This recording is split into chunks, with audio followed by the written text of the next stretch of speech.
میں کبھی تفصیل میں اس قصے کو نہیں سنا سکا کہ میرے جذبات میرے اوپر غالب آ جاتے ہیں، میرے الفاظ بکھر جاتے ہیں، ٹوٹ جاتے ہیں، میرا بند ٹوٹ جاتا ہے۔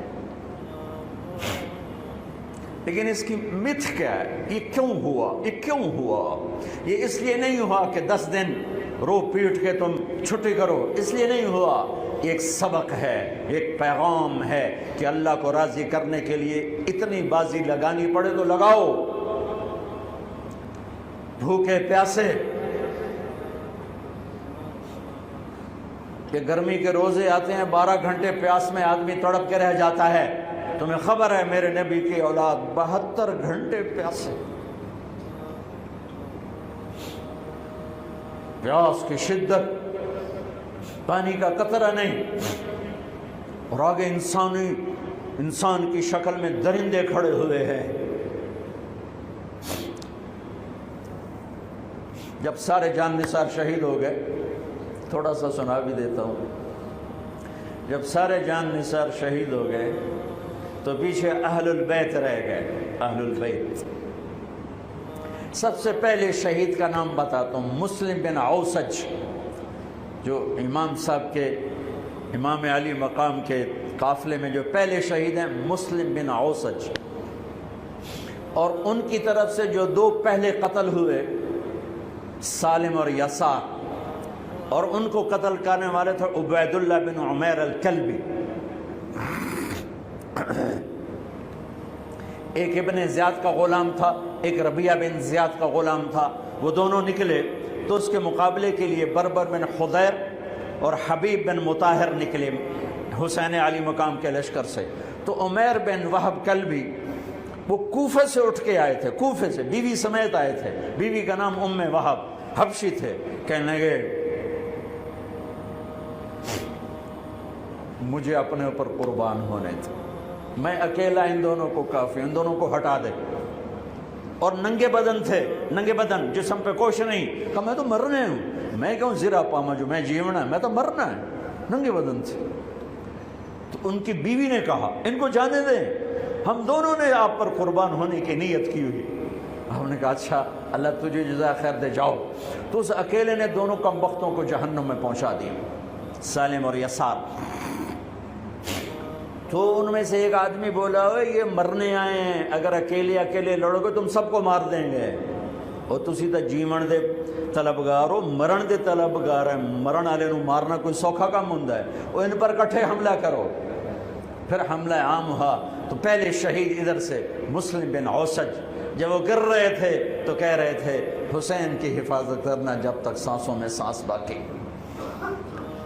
آپ کے لشکر میں ادھر زہیر بن القین، یعنی رائٹ سائڈ پر زہیر بن قین ایک چھوٹا جھنڈا، لیفٹ سائڈ پر حبیب بن مظاہر ایک جھنڈا، درمیان میں آپ کے بھائی عباس بن علی جن کے ہاتھ میں بڑا جھنڈا تھا، اور بڑا نشان کا جو علامت تھا وہ عباس بن علی کے درمیان میں تھا۔ 32 گھوڑ سوار تھے اور 40 پیدل تھے۔ جب انہوں نے پہلا حملہ کیا تو گھوڑ 32 نے 3000 کا منہ پیچھے کر دیا۔ تو ابن زیاد نے کہا پہلے ان کے گھوڑوں کو مارو، ان کے گھوڑوں کو مارو۔ تو 500 تیر اندازوں نے کٹھے ان کے گھوڑوں پہ تیر چلائے تو سب کے گھوڑے گر کے ختم ہو گئے۔ پھر ساری پیدل ہو گئے، تو پھر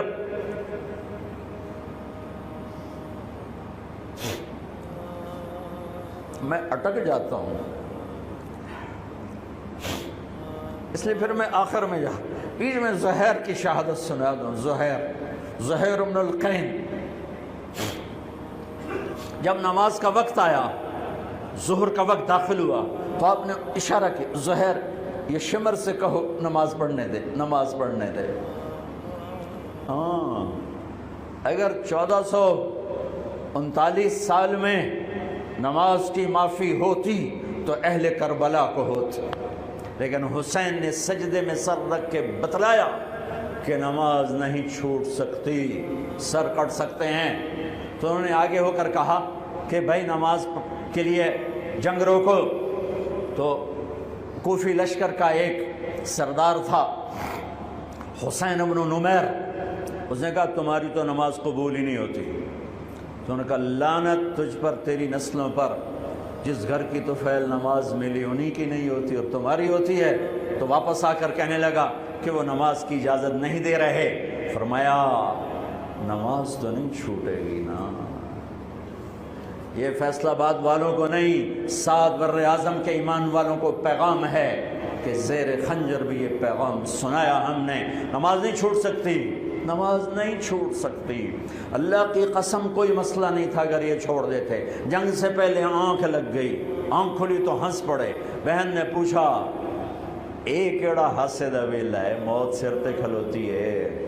فرمایا بہن ابھی اللہ کے نبی کو خواب میں دیکھا ہے، کہہ رہے ہیں بیٹا میں لینے کے لیے آ چکا ہوں. موجوں ہو گئی، لینے کے لیے آ چکا ہوں. چھوڑ دیتے تو پھر گلستان کالونی والوں کو بھی گنجائش مل جاتی، چھٹی جا سکتی ہے.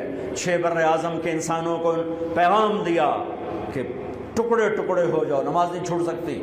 فرمایا آدھے نماز پڑھو آدھے جنگ کرو، صلاۃ خوف. آدھوں نے نماز پڑھی آدھوں نے جنگ کی. 15-20 تو پہلے شہید ہو چکے تھے. پھر آدھوں جنہوں نے نماز پڑھی تھی انہوں نے جنگ کی اور دوسروں نے جا کے نماز ادا کی. اثر سے پہلے سب. جب زہیر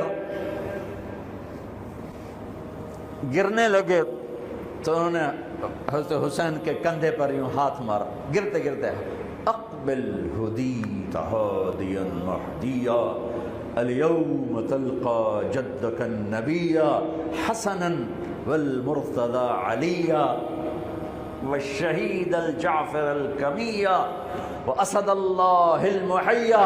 ہاں آگے بڑھ، تیرے لیے تیرا نانا پھولوں کے ہار لے کے کھڑا ہوا. آگے بڑھ، آج تیری ملاقات کا دن ہے. آج تو اپنے بھائی حسن سے ملے گا، باپ علی سے ملے گا، چچا جعفر سے ملے گا، اسد اللہ حمزہ سے آج تیری ملاقات ہے.